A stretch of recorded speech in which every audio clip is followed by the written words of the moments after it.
महत्त्वाची बातमी आहे। वारी दरम्यान एक अपघात झालेला आहे। जेजुरी जवळ वारकऱ्यांच्या ट्रकचा अपघात झालाय। ट्रकच्या धडकेत 3 महिला वारकऱ्यांचा मृत्यू झालाय। 10हून अधिक जण जखमी झाली आहेत असं कळतंय। दरम्यान 4 वारकरी गंभीर जखमी झालेले आहेत।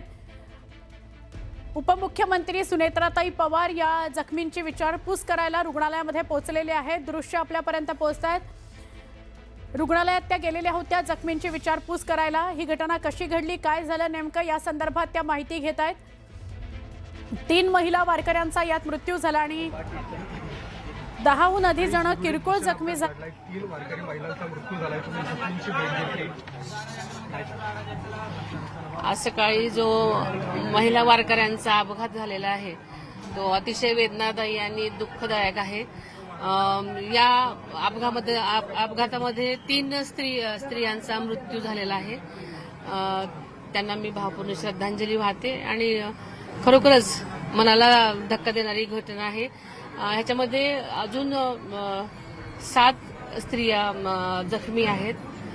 जखमींचा उपचार इथे चालू आहे 2 ठिकाणी। 2 जण काही आयसीयू मध्ये आहेत, काही नॉर्मल आहेत।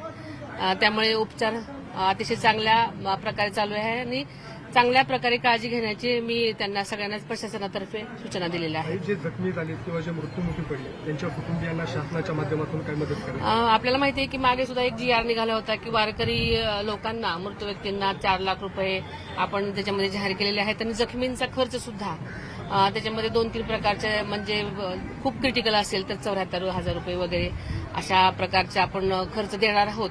त्यामुळे त्यांनाही आपण मोफत उपचार आणि खर्च त्यांच्यासाठी देणार आहोत शासनातर्फे। हायवे आपण पाहतोय पुणे पंढरपूर दिवे घाटाच्या खालचा भाग अजूनही पूर्ण झालेला नाही। वारी सासवडमध्ये यायला उशीर झाला। घाट रोड लवकरात लवकर पूर्ण करावा अशी मागणी सगळ्या लोकांना। तसे आदेश दिले होते आम्ही की लवकरात लवकर पूर्ण करा आणि तसं पूर्णही केलं होतं। पण लोकांचा ओसंडून वाहणारा जो सागर आहे त्याच्यामुळे अनेक अडथळे येत होते। मध्येच चुकून एखादं वाहन शिरल्यामुळे तसं ट्रॅफिक मला वाटतं त्याच्यामुळे वेळ झाला।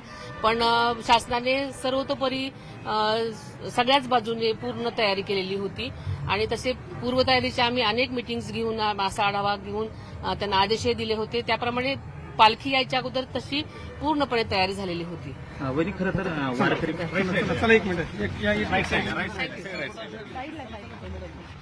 सुनेत्राताई पवार जखमींना भेटून आल्या। 7 महिला जखमी आहेत अशी त्यांनी माहिती दिलेली आहे। त्यातल्या काही गंभीर जखमी आहेत।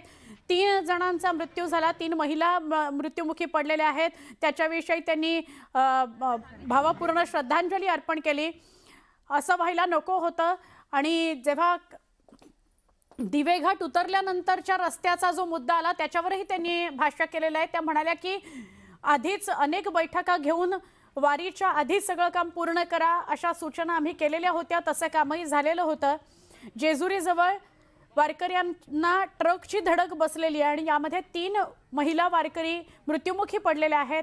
7हून अधिक वारकरी जखमी झालेले आहेत। या 7 महिला वारकरी ज्या जखमी झाल्यात त्यापैकी काहींची प्रकृती चिंताजनक आहे, काही नॉर्मल आहेत, व्यवस्थित आहेत, स्थिर आहेत अशी माहिती सुनेत्राताईंनी दिली। सुनेत्राताईंनी आत्ताच जाऊन जखमींची विचारपूस केलेली आहे। रुग्णालयामध्ये त्या होत्या। वारकऱ्यांचा अपघात वेदनादायी असं सुनेत्राताई पवार म्हणालेले आहेत। रुग्णालयात जाऊन त्यांनी जखमींची विचारपूस केली। 3 महिला वारकऱ्यांचा मृत्यू झाला याविषयी त्यांनी आपल्या भावना व्यक्त केल्या। घटना दुर्दैवी आहे असं त्या म्हणाल्या। आता हा ट्रक कसा घुसला, त्याने धडक कशी दिली या सगळ्याविषयीची माहिती पोलीस घेत आहेत असं त्या म्हणाल्या आहेत।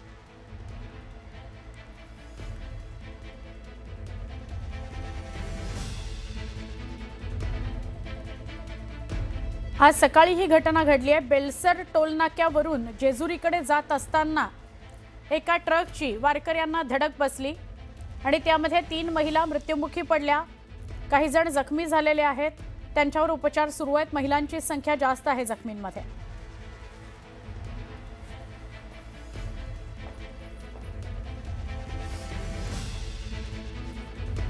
महत्त्वाची बातमी आहे।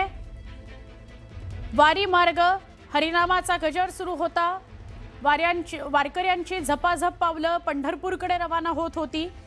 आज जेजुरीचा टप्पा होता। ही जी पालखी आहे ज्ञानेश्वर माऊलींची पालखी आहे, ज्या पालखीतल्या वारकऱ्यांसोबत हा अपघात घडलेला आहे।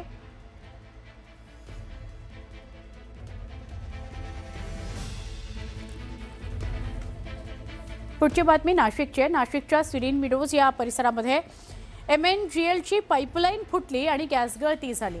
याचा व्हिडिओ समोर आलाय। गॅस गळतीमुळे 5 तास गॅस पुरवठा ठप्प झाला होता, त्यामुळे नागरिकांमध्ये भीतीचं वातावरण पसरलं होतं। गॅस गळतीचा हा व्हिडिओ समोर आलाय। नाशिकमधली ही बातमी आहे। नाशिकच्या सिरीन मिडोज परिसरात ही घटना घडलेली आहे। MNGLची पाईपलाईन फुटल्यानं गॅस गळती झाली आणि ती गॅस गळती होतानाचा व्हिडिओ समोर आलाय।